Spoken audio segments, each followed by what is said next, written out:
রে এন কি ঘুমানোর জায়গা? রেস্টুরেন্টের মধ্যে আইসস কাজ করবার লাগা, এন ঘুমাই রইছিস কি লিগা?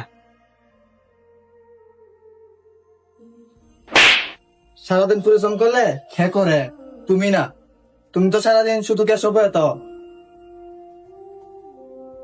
হ্যাঁ নয় একটু ঘুমায় পড়ছিল, এই কারণে তোমার শর্মা তৈব। ওরা তুমি ভালো করে বুঝাই কইতা, এই দিকে তোমার কেডা দিছে? উপরে পদ সারি করে দিকা মানুষরে মানুষ মনে করো না। সময় থাকলে নিজেরে শুধরাও, মানুষের মনো কষ্ট দিও না। ঠিক আছে স্যার, আমার ভুল হইছে। নিজের ভুল বুঝতে পারো তো বহুত গুণ ও ভালো মানুষের পরিচয়।